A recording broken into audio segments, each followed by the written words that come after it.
Bismillahirrahmanirrahim. Assalamualaikum warahmatullahi wabarakatuh. Waalaikumsalam warahmatullahi wabarakatuh. Pertama-tama kita panjatkan puji syukur kehadirat Allah Subhanahu wa Ta'ala, yang mana pada hari ini kita telah diberi kesehatan sehingga kita dapat melaksanakan kegiatan diseminasi penerapan budaya positif di SLB Negeri Aceh Barat Daya. Dan tak lupa pula kita sanjung-sajikan kepangkuan kita Nabi besar Muhammad Sallallahu Alaihi Wasallam. Baiklah, yang terhormat kepada Ibu Kepala Sekolah SLB Negeri Aceh Barat Daya, yang terhormat kepada Dewan Guru beserta staf TU, dan yang terhormat kepada pemateri kita yang akan mengisi acara pada hari ini. Sebelum kita memulai kegiatan ini, baiknya kita sama-sama mengucapkan Al-Fatihah.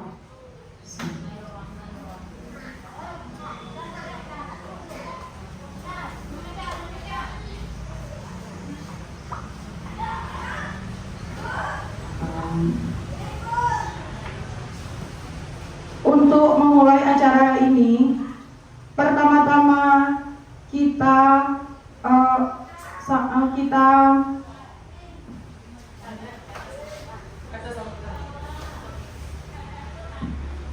untuk memulai acara pada hari ini, baiklah kita akan mendengarkan kata sambutan kita dari Kepala Sekolah SLB Aceh Barat Daya. Kepada Ibu Murniati kami persilahkan.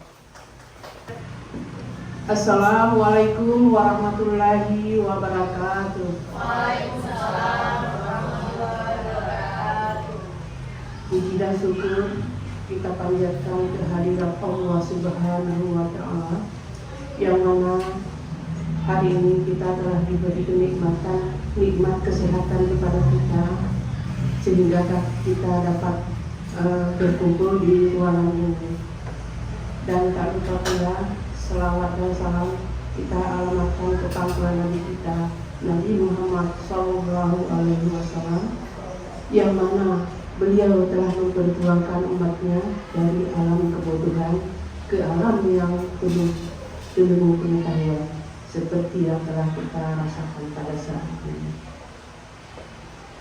Yang kami hormati Ibu dari calon PDP, yang kami hormati Ibu dan beserta bimbing yang ada di SLB Aceh Barat Daya.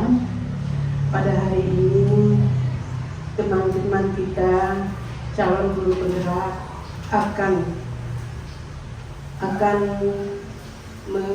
membuat aksi nyata modul ajar 1.4 diseminasi penerapan budaya positif di SLB Negeri Aceh Barat Daya. Nah, mereka akan menjelaskan tentang budaya positif,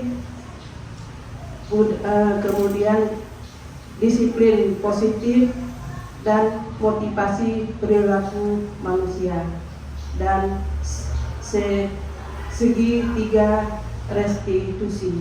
Nah, mungkin di sini Ibu Eka Fitrianingsih atau Ibu Siska Dulianti dan Ibu Wanti Muhibah akan menjelaskan satu persatu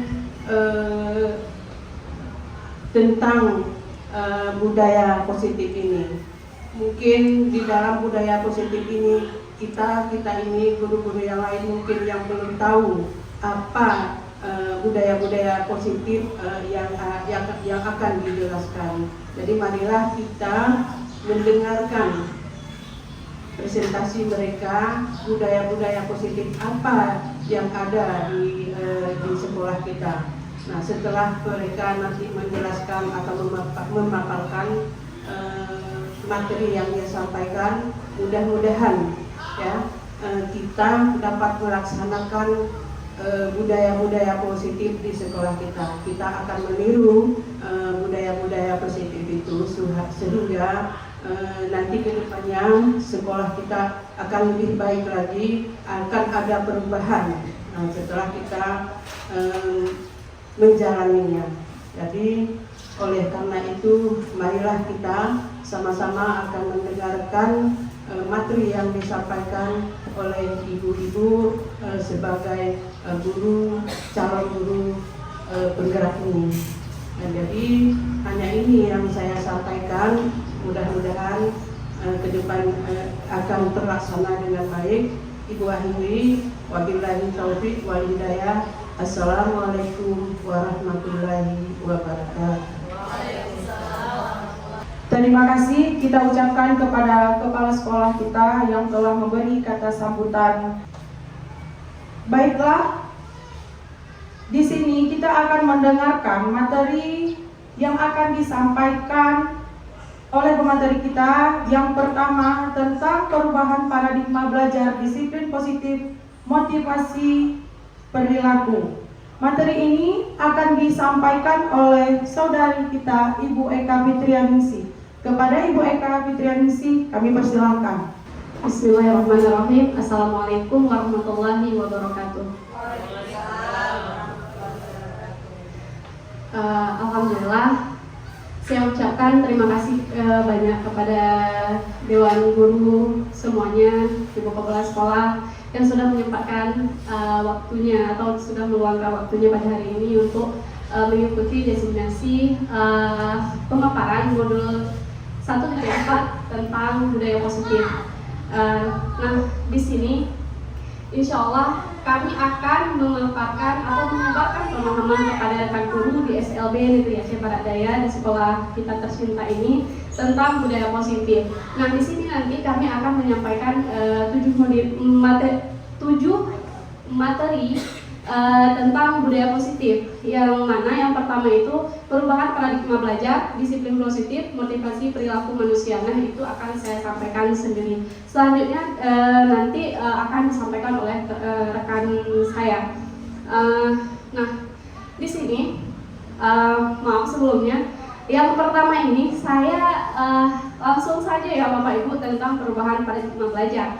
Di sini saya ingin membagi kelompok berdua.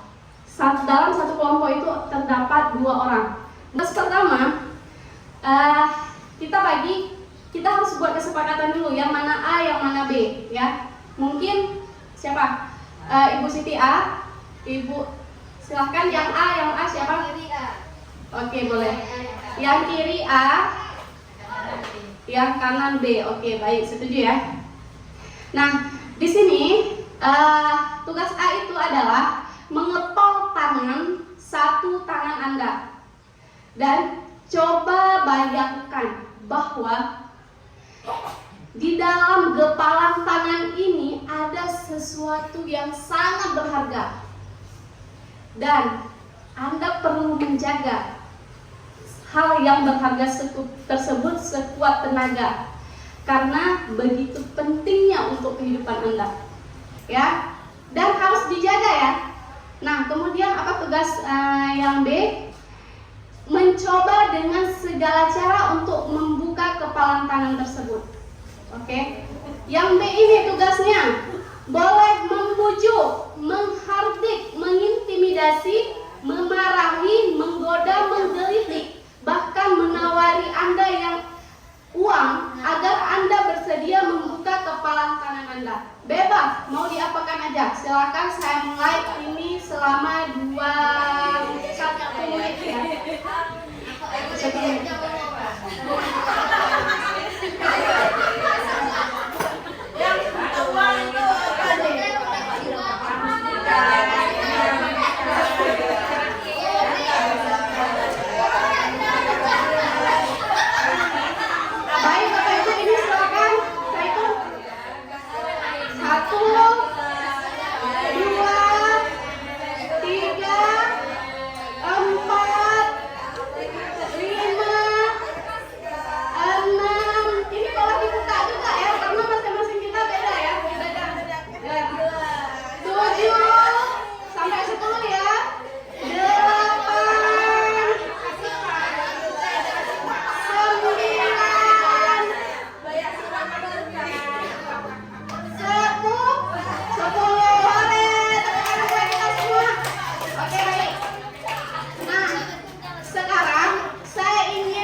Ibu Siti, silakan, saya persilakan. Nah, saya ingin menanyakan apa alasan Ibu Siti tetap mempertahankan menutup tangannya? Mengapa seperti itu?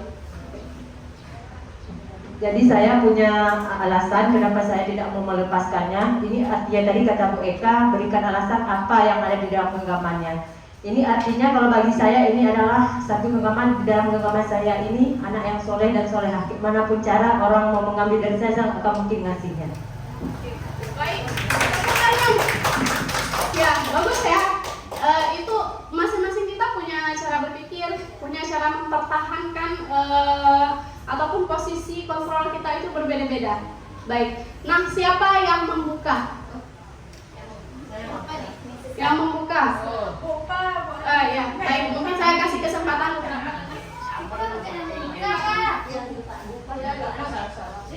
Murni yang membuka. Baik, di sini saya membuka kepalan tangan saya. Alasannya memang yang pertama kali karena saya digelipikin ujung tangan saya nggak kuat untuk melepaskannya. Dan alasan yang kedua, yang logikanya adalah memang sesuatu ini sangat berharga bagi saya. Namun saya melihat rekan saya ini berusaha semampu mungkin untuk meminta tolong saya untuk membukanya. Barangkali memang hal itu juga sangat dibutuhkan oleh teman saya sehingga saya membantu dia dan membuka kepalan saya seperti itu. Baik, mungkin nggak ada yang salah karena di dalam khayalannya berbeda-beda ya. Kalau Ibu Siti anak yang soleh kan nggak mungkin ya dibuka dikasih buat orang lain. Nah itu. Nah sedangkan dari Siska menghayal kalau itu tuh sesuatu hal yang masih bisa diberikan kepada orang. Nah jika orang tersebut butuh, why not gitu. Nah, beliau masih memberi saya mau satu lagi yang menutup. Boleh berdua lagi karena memang nggak panjang ya, silakan berdiri. Nggak sampai. Iya, di sini saya akan memberikan alasan saya kenapa saya menutup tangan saya dan tidak membukanya kepada rekan saya. Yaitu saya menganggap di tangan saya ini yaitu diri saya sendiri. Ya, diri saya sendiri itu berharga dan tidak sembarangan orang juga bisa mengambilnya. Oke, baik, luar biasa ya. Ya itu pasti mempunyai alasan yang berbeda-beda. Baik, silakan yang membuka sekali lagi. Saya kasih kesempatan. Boleh,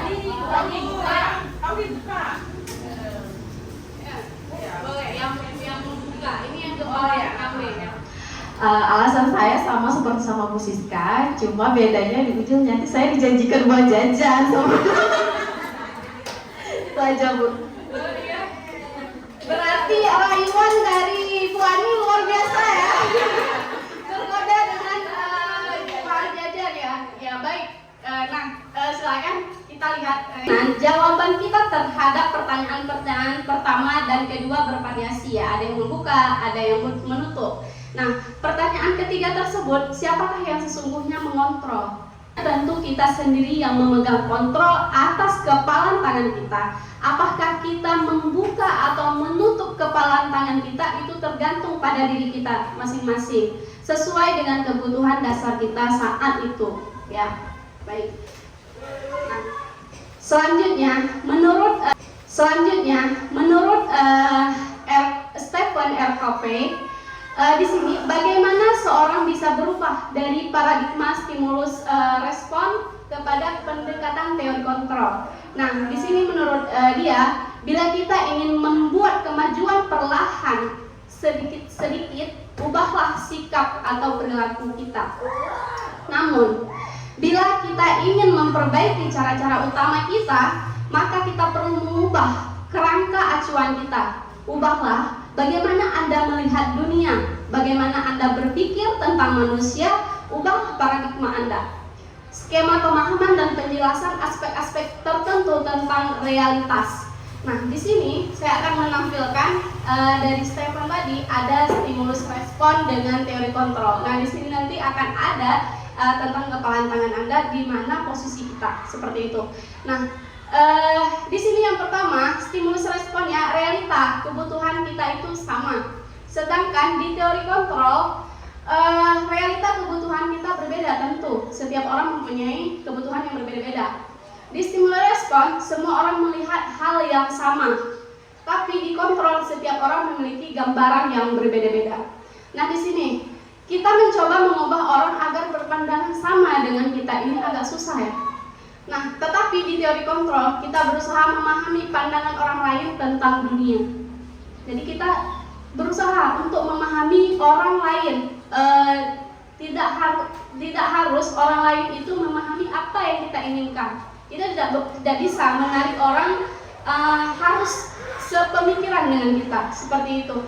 Nah, selanjutnya perilaku buruk dilihat sebagai suatu kesalahan, tetapi di kontrol ini semua perilaku memiliki tujuan. Ya. Nah, orang lain bisa mengontrol saya. Ini kena tadi di yang genggaman tangan. Nah, hanya Anda yang bisa mengontrol diri Anda. Ya. Nah, di sini saya bisa mengontrol orang lain, dan teori kontrol Anda tidak bisa mengontrol orang lain. Nah, di sini pemaksaan ada pada saat bujukan gagal. Di saat kita membujuk orang, ternyata itu gagal, maka di stimulus respon ini kita berusaha untuk memaksa orang tersebut supaya dia mau melaksanakan apa keinginan kita. Tetapi di teori kontrol, kolaborasi dan konsensus menciptakan pilihan-pilihan baru. Nah, di sini saya ingin menjelaskan tadi, di sini model berpikir menang kalah. Sedangkan di teori kontrol model berpikir menang-menang. Bagaimana teori model berpikir menang-menang ini nanti mungkin rekan sejauh saya akan menjelaskan di sini nanti. Secara tipisnya saya akan menyampaikan bahwasanya misalnya nih, kita sebagai guru apabila ada peserta didik melakukan sebuah kesalahan, jadi kita langsung ya, biasanya mungkin nih kita langsung samperin anak, ini salah loh, ini nggak boleh, ini nggak boleh. Itu kenanya di menang kalah. Jadi kita menang karena menang menasehati anak.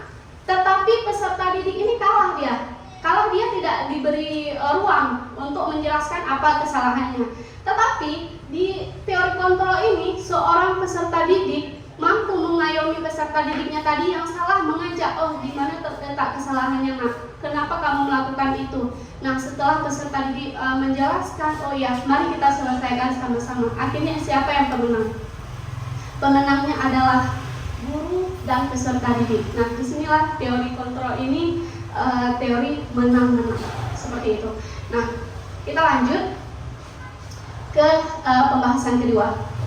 Nah, di sini di pembahasan kedua saya akan menjelaskan tentang disiplin positif. Nah, saya ingin bertanya lagi nih, ketika mendengar kata disiplin, apa yang terbayang di benak Bapak Ibu guru di sini? Terus apa yang terlintas di pikiran Anda? Coba, ada? Boleh tunjuk tangan, Bapak Ibu? Kalau menurut saya disiplin itu tepat waktu, tidak melanggar aturan. Ya, menurut Ibu Fariska, disiplin itu tepat waktu, tidak melanggar aturan. Nah, ada yang lain? Ibu Ani, gimana? Kalau menurut saya, kita mendengar kata disiplin itu disiplin itu kontrol diri. Kontrol diri. Ya, bagus ya. Ada kontrol diri di situ ya. Berarti ada disiplinnya memang dari dalam diri sendiri. Oke, bagus. Terima kasih Bu Ani. Nah, kita lanjut ya. Nah, di sini disiplin ini dalam budaya kita, makna disiplin dimaknai menjadi sesuatu yang dilakukan seorang pada orang lain untuk mendapatkan kepatuhan. Kita cenderung menghubungkan kata disiplin dengan ketidaknyamanan. Maksudnya di sini kan ini yang biasa ya. Sesuatu yang dilakukan seseorang pada orang lain untuk mendapatkan kepatuhan. Maksudnya untuk dilihat oleh seseorang, oh dia itu patuh. Datang tepat waktu, dia patuh aturan. Ataupun ada juga yang ingin mendapatkan reward, hadiah dari siapa seperti itu. Jika kalau kita di sekolah, dari kepala sekolah ingin dilihat bagus oleh kepala sekolah. Nah, mungkin masih ada dalam diri kita seperti itu. Nah, tapi di sini kita lihat Bapak Pendidikan Ki Hajar Dewantara menyatakan bahwa di mana ada kemerdekaan, disitulah harus ada disiplin yang kuat. Sungguh pun disiplin itu bersifat self-discipline, yaitu kita sendiri yang mewajibkan kita dengan sekeras-kerasnya. Tetapi itu sama saja, sebab jikalau kita tidak cakap melakukan self disiplin, wajiblah menguasai penguasaan lain disiplin diri kita. Maksudnya penguasa lain, orang lain yang mendisiplinkan diri kita. Dan peraturan demikian itulah harus ada di dalam suasana yang merdeka. Maksudnya di sini, disiplin itu mungkin ada dari dalam intrinsik ataupun ekstrinsik. Jadi ketika kita datang ke sekolah tepat waktu, masuk ke dalam kelas tepat waktu, mengajarkan peserta didik dengan sesuai dengan aturan, menyelesaikan administrasi, menyelesaikan modul ajar dan lain-lain, itu jika kita suatu kebutuhan ingin dinilai kepala sekolah ataupun ingin dilihat hebat oleh kepala sekolah atau orang-orang lain, maka itu bukan berasal dari diri kita sendiri. Apabila reward itu sudah tidak ada, mungkin kita tidak akan pernah melakukan itu lagi. Tetapi kita merasa bahwasanya datang ke sekolah tepat waktu, menyelesaikan administrasi itu tepat waktu, itu kita rasa memang suatu kewajiban kita. Kalau udah ada kontrol diri seperti kata Ibu Ani tadi ya, berarti insya Allah kedepannya walaupun tidak ada reward, tidak ada hukuman, kita melakukan dengan ikhlas seperti itu. Nah, saya lanjut ke materi yang terakhir ya, tentang motivasi perilaku manusia. Nah, di sini sebagai seorang pendidik, saat Anda perlu hadir di sekolah tepat waktu, motivasi apakah yang mendasari tindakan Anda? Saya mau tanya ke Ibu Irna. Boleh?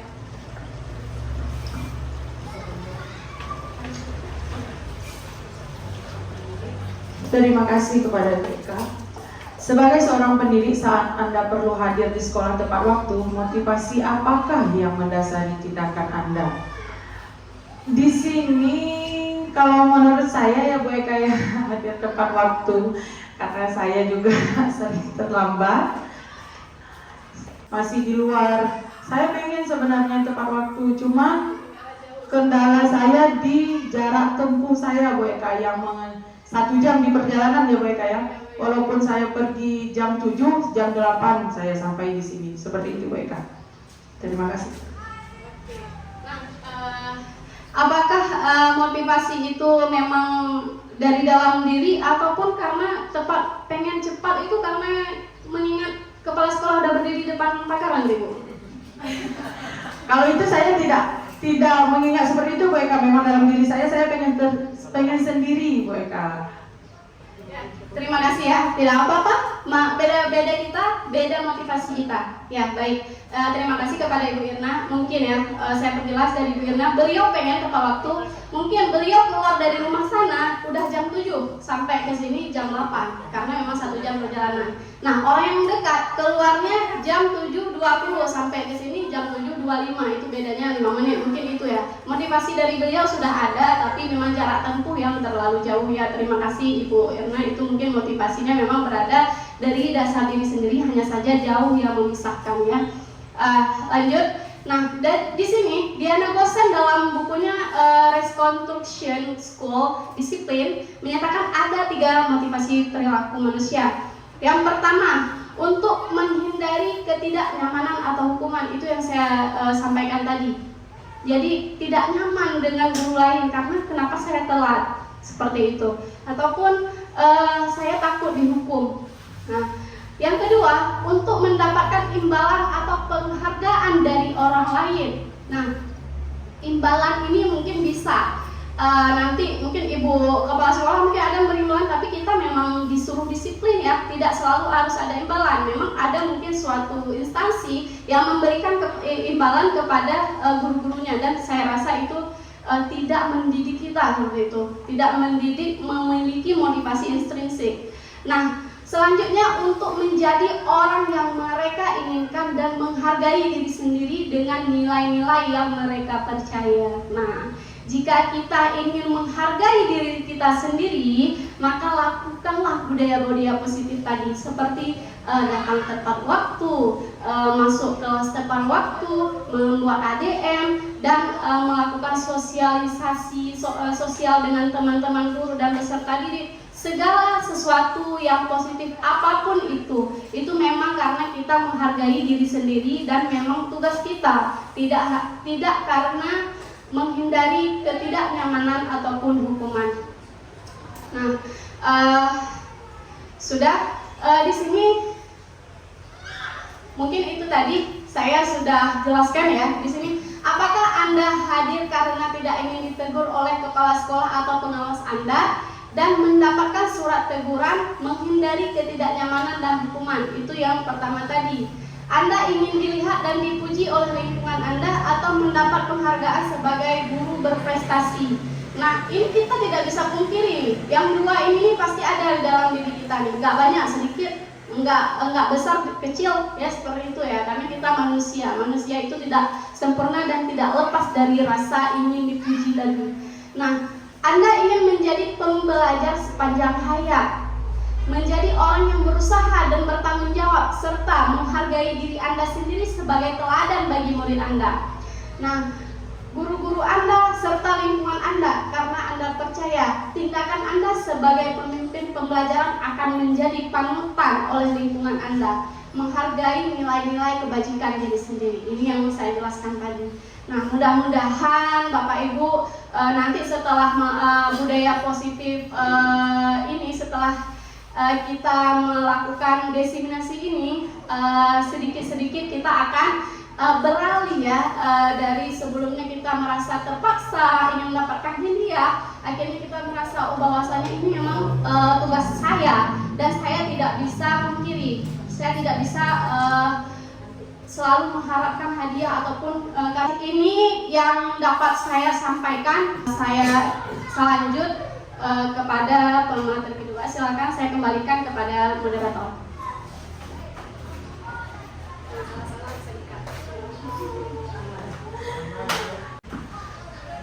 Sangat bagus ya materi dari Bu Eka yang telah disampaikan kepada kita semua.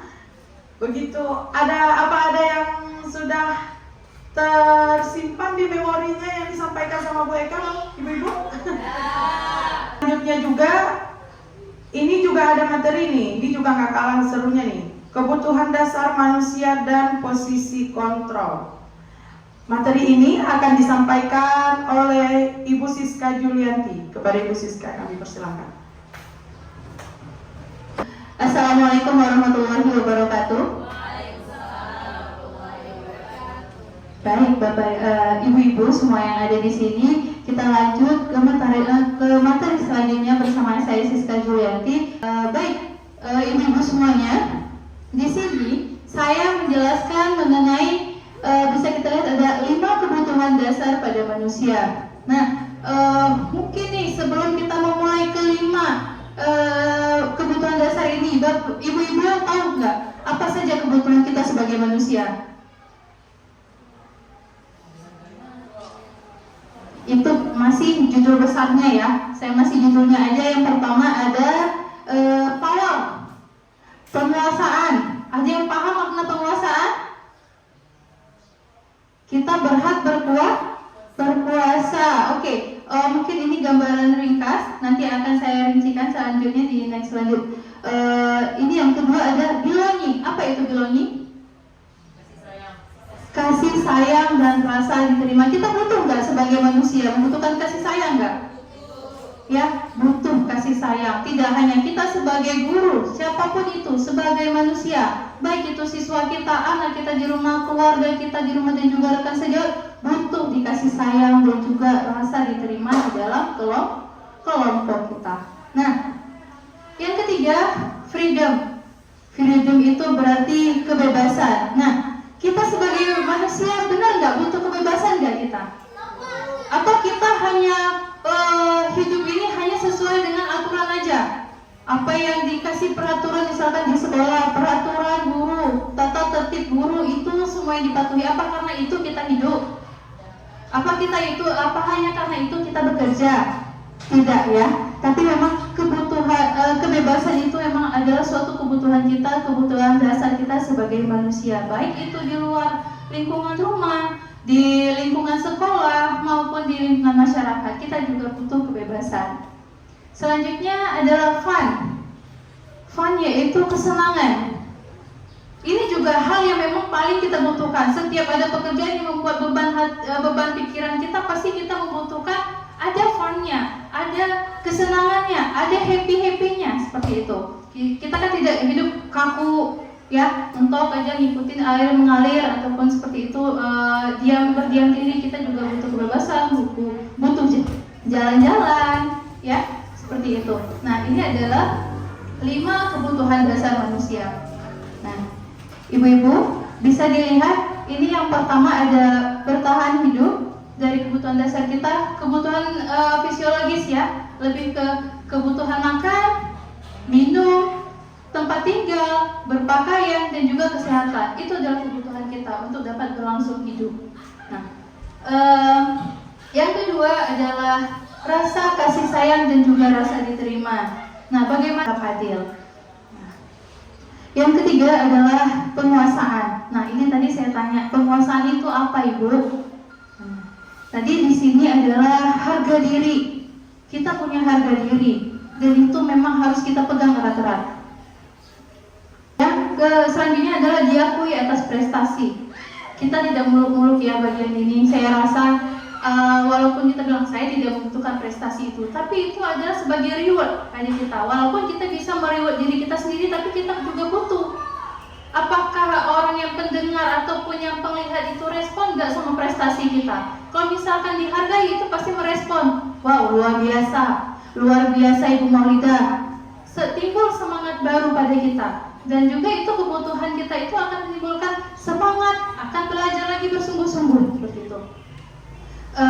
Selanjutnya adalah yang keempat, kebebasan. Kebebasan itu mandiri, memiliki pilihan. Kita sebagai manusia juga harus memiliki pilihan, mencoba hal baru, aktif, dan mampu mengendalikan arah dirinya. Nah, pastinya kita membutuhkan ini semua, kebutuhan dasar manusia. Siapapun itu, baik kita sebagai guru, sebagai orang tua, ya, baik itu peserta didik kita, semua membutuhkan itu. Dan yang kelima adalah tadi fun, yaitu kebahagiaan. Kebahagiaan di sini kita juga membutuhkan bermain, humor, kita tertawa-tertawa, tidak ada yang melarangnya, selagi itu di tempatnya. Antusias, berjalan-jalannya seperti itu, mungkin juga menikmati hal-hal baru, hal-hal yang ingin dilakukan. Wah, saya ingin berpetualangan ke gunung misalkan, itu menikmati hal-hal baru untuk memenuhi kebutuhan dasar kita, yaitu jalan-jalan, atau ada yang ingin ke pantai. Nah, itu adalah hak kita ataupun kebutuhan dasar daripada manusia. Ya, sampai di sini ibu-ibu sudah mengerti? Ya, tentang 5 kebutuhan dasar pada manusia. Nah, tadi sudah tentang kebutuhan dasar manusia. Sekarang saya masuk ke posisi kontrol guru. Ibu-ibu sudah pernah mendengar belum, atau sudah memahami? Oh, sepertinya posisi kontrol guru itu pengertiannya ini nih. Ada yang tahu tidak? Posisi kontrol guru itu apa?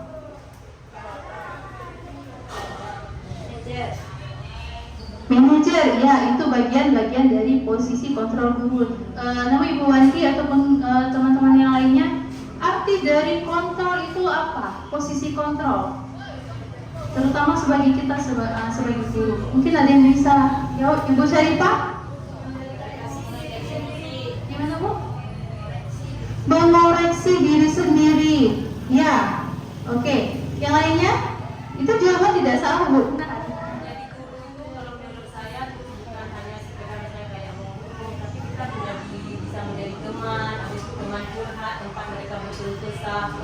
Iya, tidak hanya sebagai penghukum, ada banyak posisi yang bisa kita ambil, yang bisa kita dapatkan sebagai guru. Mungkin Ibu, siapa lagi yang mau? Ibu Suarni? Menurut Ibu, posisi kontrol guru itu apa, Bu? Sebelum kita masuk ke 5 posisi itu.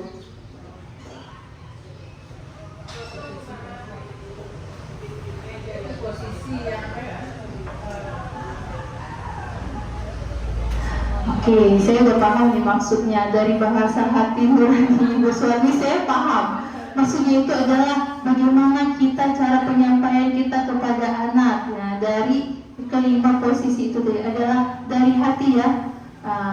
Oke, posisi kontrol ini adalah suatu untuk meningkatkan rasa disiplin kontrol yang ada pada diri anak, namun berpihak kepada anak itu tersendiri, tidak di kita. Maksudnya itu berpihak kepada murid.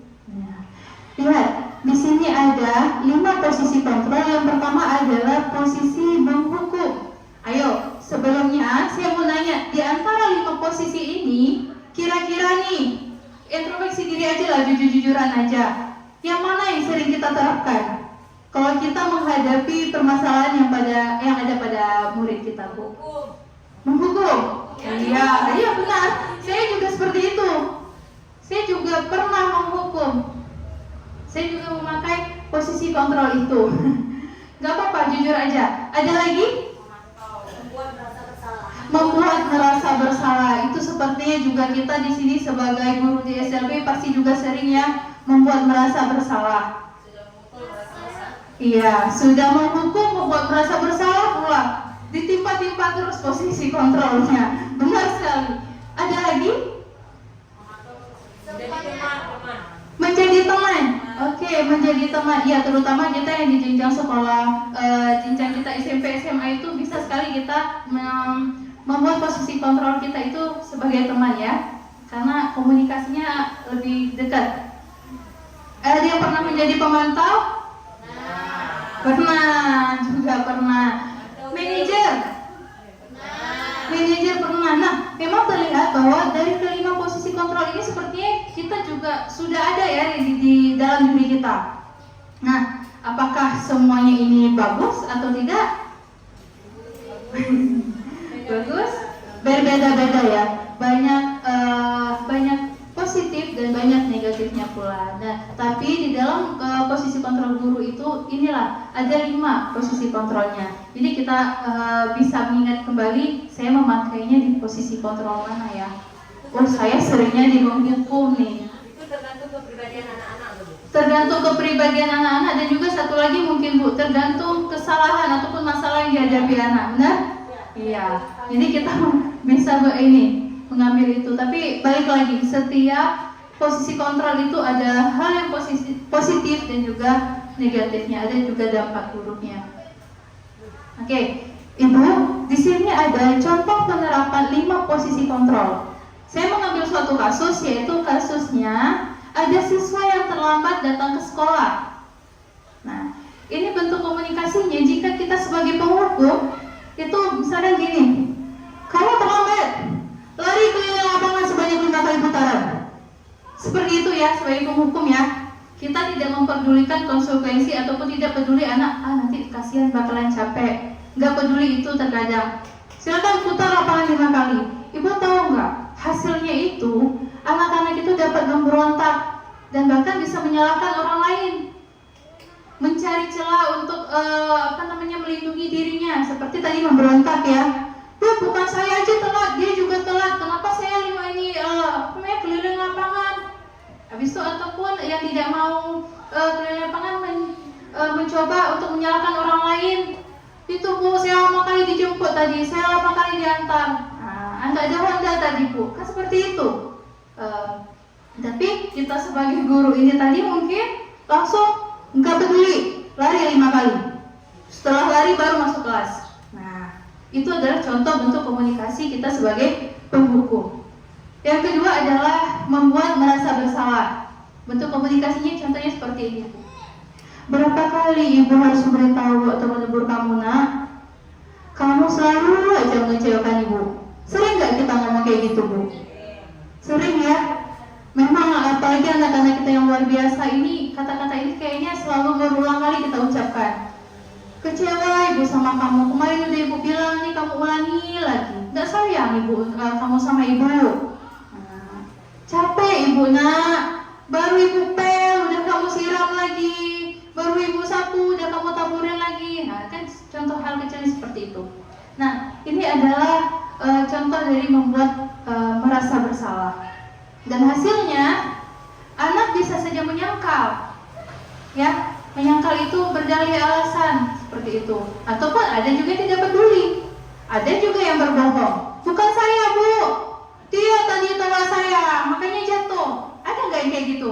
Ada ya, banyak kasus seperti itu. Inilah bagaimana cara kita untuk di posisi kontrol itu seperti itu, membuat merasa bersalah. Kok kamu ulangin lagi? Kecewa ibu sama kamu. Nah, itu posisi kontrol membuat merasa bersalah. Lagi di kasus yang ketiga, kita sebagai teman. Oke, masih di kasus yang sama ya, terlambat ke sekolah. Bagaimana bentuk komunikasi kita? Contoh bentuk komunikasi kita kalau kita menerapkan posisi kontrol sebagai teman ini. Ayolah, patuhi peraturan sekolah. Tolong bantu bapak atau ibu sekali ini aja. Ya udah, nggak apa-apa. Lain kali jangan ulangin lagi ya.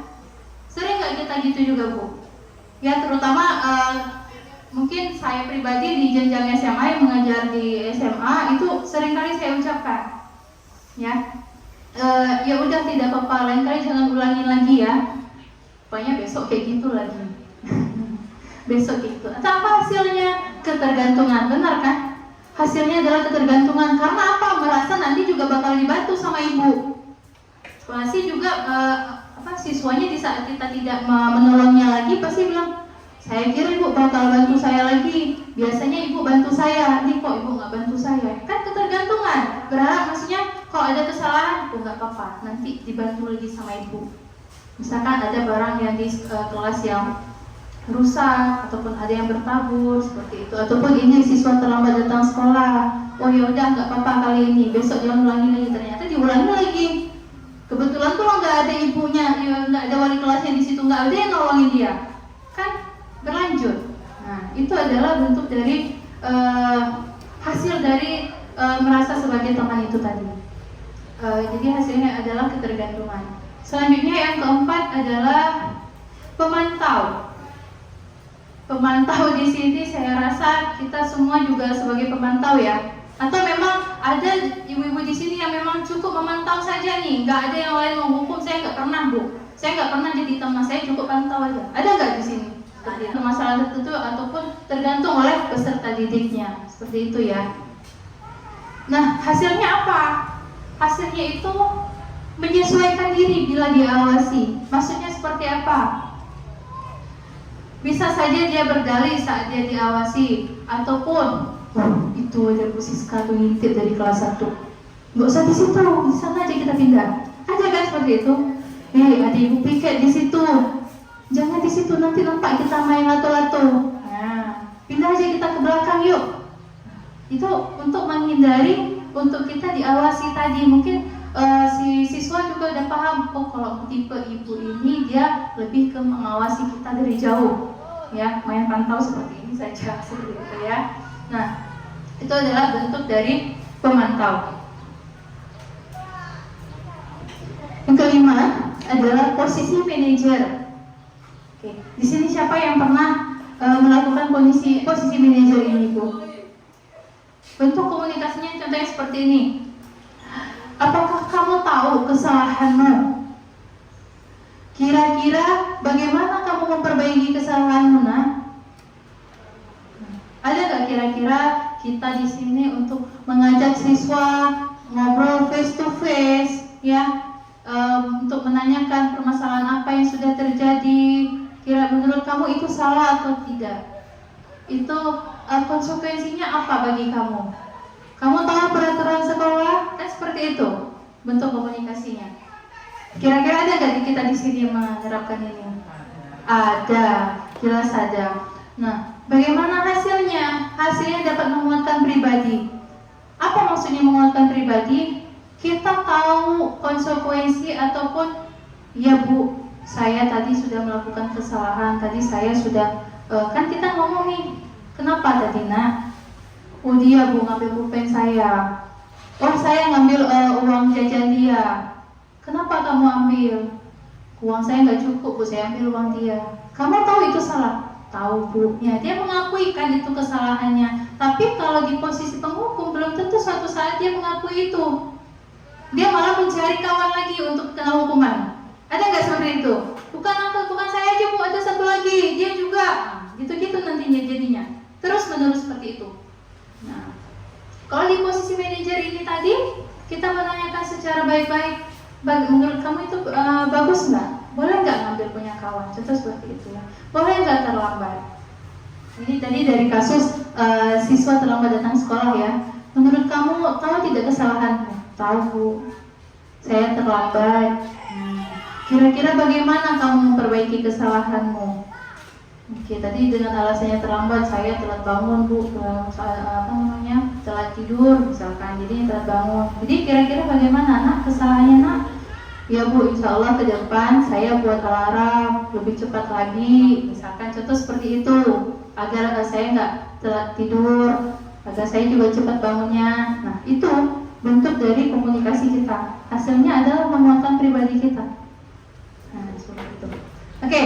Dari kelima, contoh penerapan posisi kontrol tadi sebagai guru, tanya di sini ada kalimat yang menyatakan bahwa ini posisi kontrol apa nih? Nah, dari contoh ini nih, kamu selalu tidak bisa melakukannya. Awas ya, ayo tunjuk tangan. Siapa yang tahu ini posisi kontrol apa? Tunjuk tangan. Penghukum? Betul? Ya, setuju semuanya penghukum? Kamu selalu tidak bisa melakukannya. Awas kamu ya.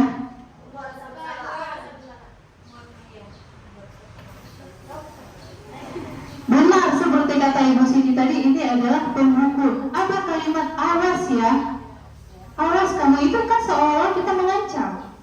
Tidak hanya di dalam hukum itu tidak hanya kamu saya mana, tidak hanya itu, tapi dengan kalimat awas kamu ya. Nah, lihat kamu nanti ya. Nah, itu adalah sebagai secara tidak langsung itu ada hukuman nantinya dari kata perkataan awas. Nah, itu. Nah, ini jebakan Bu ya. Nah, ini kadang mungkin saya nggak pernah hukum, cuma saya bilang awas kamu ya, ingat kamu ya. Sering menunjuk-nunjuk, menghardik. Nah, itu adalah bentuk satu penghukum, posisi kontrol penghukum. Nah, jadi tadi jawabannya di sini adalah sebagai penghukum. Lanjut lagi. Nih, coba posisi kontrol apakah saya? Ayo cepat. Harus berapa kali Ibu mengingatkan kamu? Bagaimana jika orang tua kamu tahu kamu telah berbuat salah seperti ini? Membuat merasa bersalah. Setuju? Setuju, karena memang terlihat ya. Harus berapa kali Ibu mengingatkan kamu? Nanti kalau orang tua kamu tahu bagaimana? Pastinya lebih kecewa ya. Ini adalah kita membuat merasa bersalah. Oh, orang tua saya bakalan kecewa jika saya seperti ini. Nah, pasti kita juga tidak mau orang tuanya tahu atas kesalahannya. Jadi ini posisi membuat merasa bersalah. Selanjutnya, ini kira-kira gimana nih Ibu? Manajer atau manajer? Betul? Betul. Memang karena apa? Di situ ada kalimat tentang apa yang bisa kamu kerjakan untuk memperbaiki kesalahan kamu, ya, manajer. Bagus. Baik, itulah materi mengenai tentang 5 kebutuhan dasar manusia dan juga posisi kontrol yang ada pada guru. Mudah-mudahan dapat dipahami, Bapak Ibu semuanya memahami posisi kontrol dan kebutuhan manusia. Ya, untuk mengetahui bagaimana selanjutnya itu tentang segitiga restitusi dan juga keyakinan kelas akan disampaikan oleh rekan saya Wanti Muhibah. Namun sebelumnya saya kembalikan dulu kepada moderator. Luar biasa ya materi dari Bu Siska yang telah disampaikan kepada kita semua tentang kebutuhan dasar manusia dan posisi kontrol, dan kita sudah tahu. Kita mendengarkan lagi tentang materi keyakinan kelas dan segitiga restitusi. Sepertinya dari judul sudah menarik ya Ibu-ibu ya. Ini juga akan disampaikan oleh Ibu kita Wanti Muhibah. Kepada Ibu Wanti kita persilahkan. Ya, baik. Baik, terima kasih kepada Bu Irma sebagai moderator yang telah memberikan saya kesempatan untuk bisa berdiri di depan. Di sini saya melanjutkan materi yang sudah disampaikan oleh Bu Eka dan Bu Siska tadi tentang keyakinan kelas dan segitiga restitusi. Ya Ibu, keyakinan kelas adalah menganalisis pentingnya memiliki keyakinan sekolah atau kelas sebagai fondasi dan arah tujuan sebuah sekolah atau kelas yang akan menjadi landasan dalam memecahkan konflik atau permasalahan di dalam sebuah sekolah atau kelas. Selain itu, pemahaman proses pembentukan daripada peraturan-peraturan beralih ke keyakinan kelas. Apakah ibu-ibu sudah tahu apakah itu keyakinan kelas? Tidak. Baik, keyakinan kelas itu adalah yang kita sepakati antara kita dengan peserta didik di kelasnya masing-masing. Kita bisa meminta peserta didik untuk membuat keyakinan kelas apa yang akan kita laksanakan di dalam kelas kita tersebut. Misalnya, contoh ya, kita bisa buat di dalam kelas tidak boleh makan, di dalam kelas tidak boleh mengganggu teman, di dalam kelas tidak boleh keluar masuk. Sebetulnya itu bukan kita tidak tahu Bapak Ibu-ibu, kita sudah tahu, mungkin karena kita belum menjalaninya saja. Baik, sebagai contoh juga,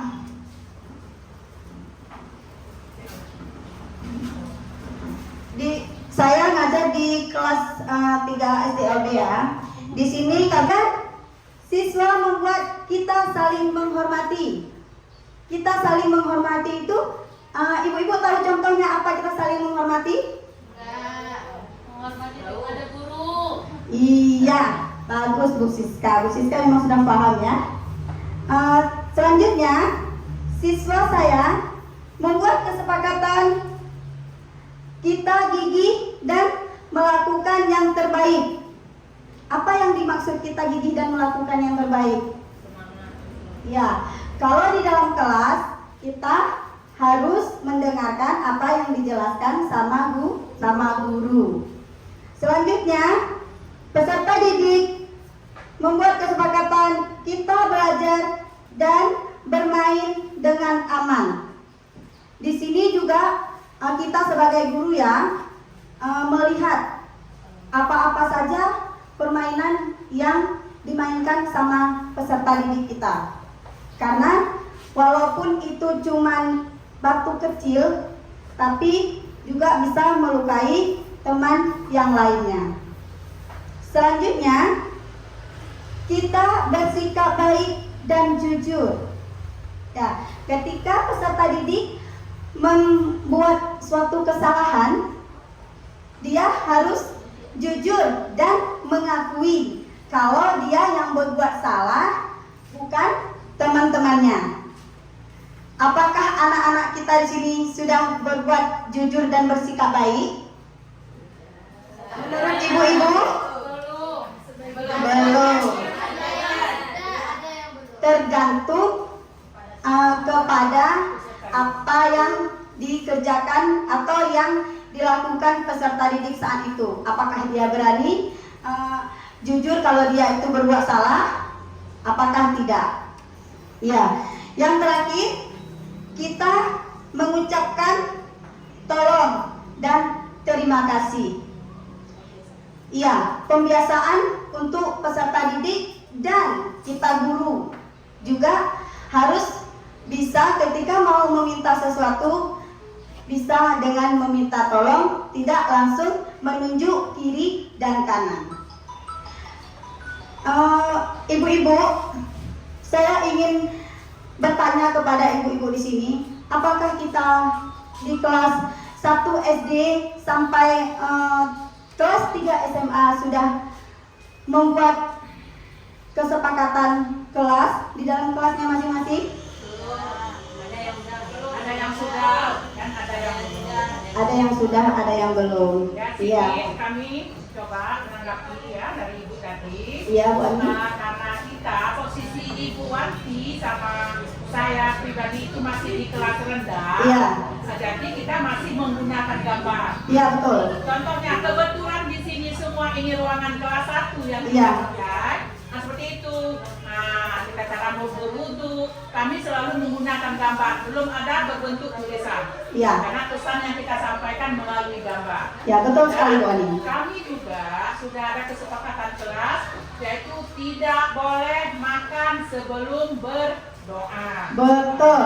Sebelum sampai waktunya makan, kita belum dibenarkan untuk makan ya Bu Ani. Iya. Mudah-mudahan untuk di kelas 1, walaupun mereka belum bisa baca, tapi mereka sudah mengerti aturan-aturan yang telah disepakati bersama. Iya, kita ke depan bisa membuat kesepakatan kelas di kelas kita masing-masing. Seperti yang dibilang Bu Irna tadi, betul sekali. Kita membuat kesepakatan kelas itu bukan hanya diri kita sendiri, karena yang akan mentaati peraturan itu peserta didik dan gurunya. Contoh dekatnya saja, siswa kita atau peserta didik sering keluar masuk pada jam pembelajaran. Ya, ketika kita sudah membuat suatu keyakinan kelas dan sudah ditempelkan di dinding, mereka ketika lupa, kita hanya mengingatkan saja. Nah, itu sudah ada kesepakatan kelas kita. Tolong jangan dilanggar. Iya. Baik, terima kasih. Mungkin ada Bu Fariska juga yang dari SMA ya, yang ingin mungkin berbicara tentang mereka ingin membuat kesepakatan kelas seperti apa ke depannya. Silakan Bu Fariska. Terima kasih Bu Wanti. Sebenarnya untuk kesepakatan kelas ini sudah dibuat di awal sebelum pembelajaran dimulai. Iya. Mulainya belajar itu awal masuk sekolah, kita sudah membuat kesepakatan di dalam kelas kita. Iya. Seperti tidak boleh keluar masuk kelas saat jam pelajaran. Iya. Kemudian tidak boleh makan di dalam kelas, itu. Kemudian tidak boleh membuang sampah sembarangan di dalam kelas. Itu kesepakatan memang sudah dibuat sebelumnya. Kita sudah pernah membuat kesepakatan kelas tersebut. Oke, terima kasih. Berarti ibu-ibu untuk pemahamannya di sini, saya rasa ibu-ibu memang sudah luar biasa memahaminya ya. Oke, lanjut ibu-ibu. Sekarang kita masuk ke pembahasan segitiga restitusi. Restitusi adalah proses menciptakan kondisi bagi murid untuk memperbaiki kesalahan mereka sehingga bisa kembali ke kelompok mereka dengan karakter yang lebih baik. Menurut Gosen, langkah dalam segitiga restitusi meliputi: pertama, menstabilkan identitas. Kedua, validasi tindakan yang salah. Dan yang ketiga, menanyakan keyakinan. Oke, next. Bagaimana tahapan penerapan segitiga restitusi tersebut? Pertama, kita menstabilkan identitas, yaitu mengubah identitas anak dari orang yang gagal karena melakukan kesalahan menjadi orang yang sukses. Kedua, validasi tindakan yang salah, menemukan cara efektif untuk memenuhi kebutuhan dasar anak atau peserta didik. Ketiga, menanyakan keyakinan, menghubungkan nilai-nilai yang dipercayai anak dan berpindah menjadi orang yang dia inginkan. Iya. Bagaimana tahapan penerapan segitiga restitusi tersebut?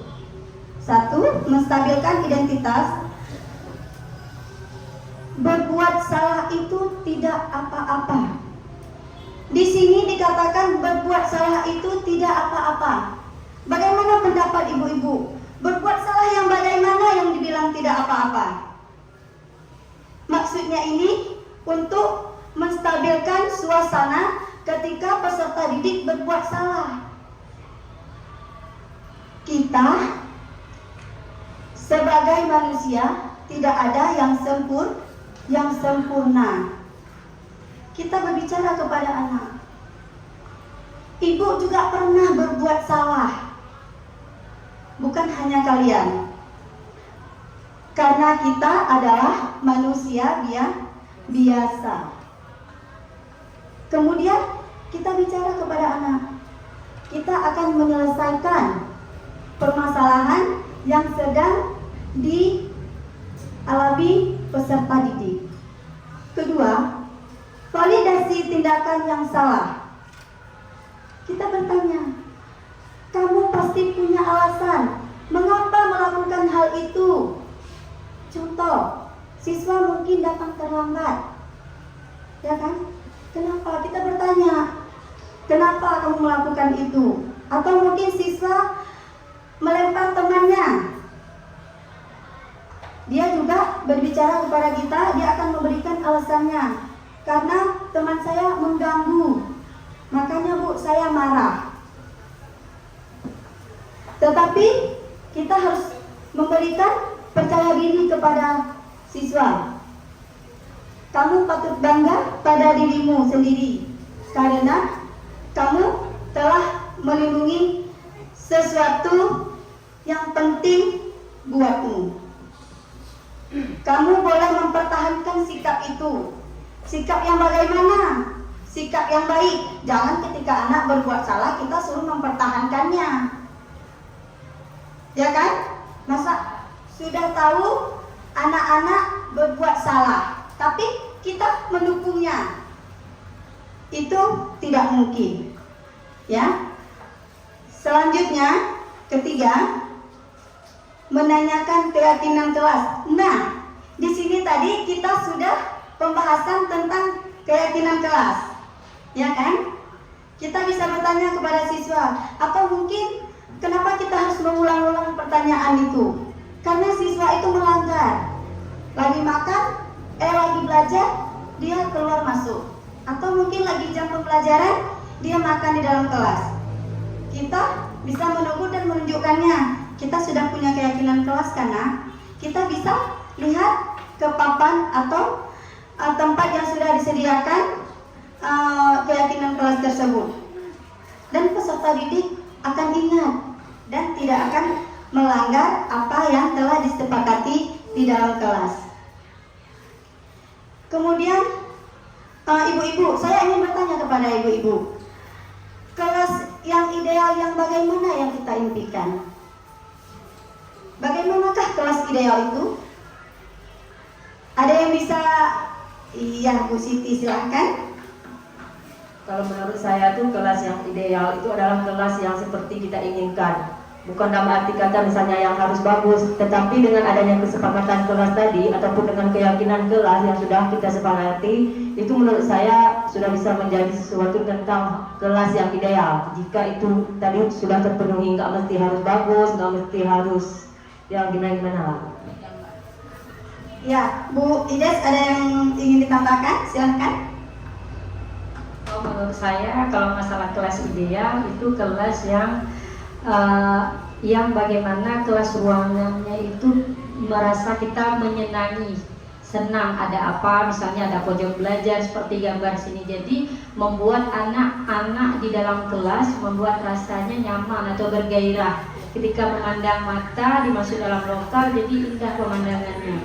Itu jadi kelas yang ideal. Jadi menurut pemandangannya baguslah tatanan di dalam ruangan, sehingga kelas tersebut ketika kita memasuki dalam ruangan nyaman dipandang mata gitu. Iya, terima kasih Bu Ides dan Bu Siti. Ya, di sini juga kita kembali kelas yang ideal itu adalah kelas yang kita taati peraturannya, di mana keyakinan yang sudah kita buat tadi tidak dilanggar lagi, ya kan? Karena setiap yang sudah kita buat atau kita tuliskan bersama peserta didik dan yang telah kita sepakati dengan peserta didik tidak untuk dilanggar lagi, itu akan menjadi kelas yang ideal. Di sini Bapak Ibu, pengalaman dan pembelajaran yang saya dapat setelah menerapkan konsep-konsep kunci tersebut, baik di kelas dan atau rumah saya. Di sini tadi saya sudah dapat tentang keyakinan kelas, di mana peserta didik saya, Mirza, yang sering mengganggu temannya ketika saat belajar. Ketika proses jam pembelajaran dia sering bangun. Tetapi karena di kelas kami sudah membuat kesepakatan kelas, saya bisa menunjukkan kepada peserta didik saya, yaitu Mirza, bahwa mengganggu teman itu tidak boleh. Ya, selanjutnya di sini bagaimana kita di rumah.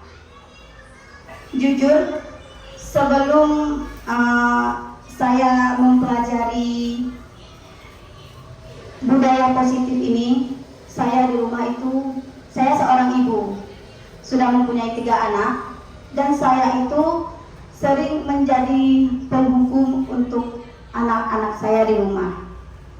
Tetapi setelah saya mempelajari di budaya positif ini, ternyata yang saya kerjakan selama ini itu salah, termasuk untuk peserta didik. Apalagi peserta didik saya itu adalah anak berkebutuhan khusus. Saya di sini menyesali semuanya karena sudah pernah menjadi seorang penghukum, dan kedepannya saya ingin menjadi manajer untuk peserta didik dan anak-anak. Baik Bapak Ibu semuanya, di sini saya sebagai penutup bahwa apa yang manfaat yang dapat kita ambil dari materi budaya positif ini tadi sudah disampaikan oleh Ibu Wanti, dan di sini juga saya sedikit menjelaskan bahwa dengan menerapkan disiplin positif ini di sekolah, manfaatnya diharapkan murid mampu mengembangkan perilaku positif serta menumbuhkan motivasi intrinsik pada murid. Murid akan menjadi pribadi yang merdeka, mandiri, dan bertanggung jawab, yang pada akhirnya akan menciptakan lingkungan belajar yang aman dan kondusif. Maka dari itu, kita sebagai guru perlu meninjau kembali penerapan disiplin di dalam ruangan kelas maupun di dalam kelas. Nah, alhamdulillah juga saya sudah menerapkan itu. Tadi juga kata Ibu Wanti, sebelumnya kita sebagai penghukum, dan sekarang kita menyadari bahwa penghukum itu sangat tidak baik. Nah, jadi sama-sama kita belajar untuk menjadi guru sebagai manajer, seperti itu. Mungkin Ibu Eka dapat melanjutkan kembali manfaat apa saja yang dapat kita ambil dari budaya positif.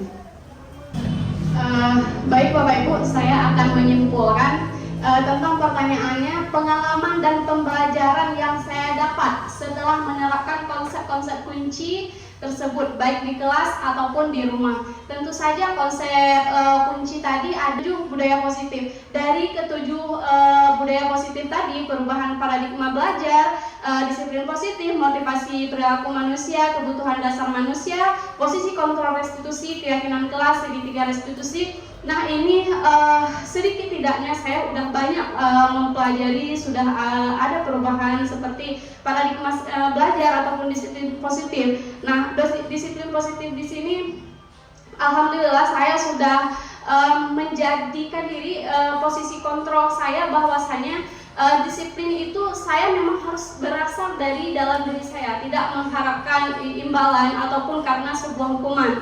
Terus bagaimana kebutuhan dasar manusia juga tadi, bahwasanya kita sebagai manusia perlu bertahan hidup, harus mempunyai fun ya, kebahagiaan dan lain-lain. Nah, di sini banyak yang sudah saya terapkan di dalam kehidupan sehari-hari. Terus bagaimana posisi kontrol restitusi di dalam kelas, mungkin sebelumnya saya pernah menjadi penghukum, menjadi teman, menjadi pemantau, dan saat ini saya terus belajar bagaimana menjadikan diri saya ataupun seorang guru itu berada di posisi manajer. Di rumah juga seperti itu. Saya sebagai seorang ibu, saya ingin menjadi ibu yang mampu menyelesaikan masalah dengan posisi manajer tersebut, tidak lagi menjadi seorang penghukum. Dan alhamdulillah di dalam kelas kami setelah kami melakukan calon guru penggerak di sini, saya sudah membuat keyakinan kelas sama peserta didik, terus sudah menerapkan juga dalam penyelesaian masalah bagaimana menyelesaikan masalah itu dengan segitiga restitusi. Mungkin itu saja Bapak Ibu, dan alhamdulillah pada hari ini saya Eka Fitrianingsih, Saudari Siska Julanti dan Ibu Wanti Munipa sudah diberi kesempatan dan sudah mau didengarkan oleh Bapak Ibu semua, terutama Ibu Kepala Sekolah yang sudah meluangkan waktunya dari awal sampai akhir ya Bapak Ibu, dengan kesibukan beliau yang super padat seperti itu. Nah, mungkin langsung saja saya kembalikan kepada moderator.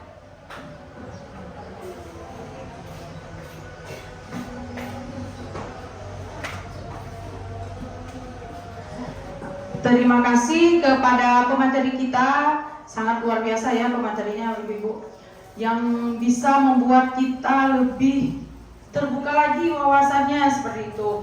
Saat mengajar, saat di kelas, terus membuat kesepakatan di kelas, itu juga sangat penting kan begitu ya.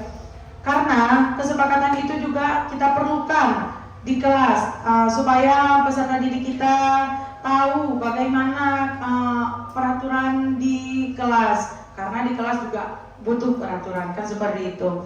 Terima kasih juga saya ucapkan dari saya sebagai moderator. Apabila ada kesalahan saya mohon maaf. Acara ini saya tutup. Wabillahi taufiq wal hidayah. Assalamualaikum warahmatullahi wabarakatuh. Waalaikumsalam.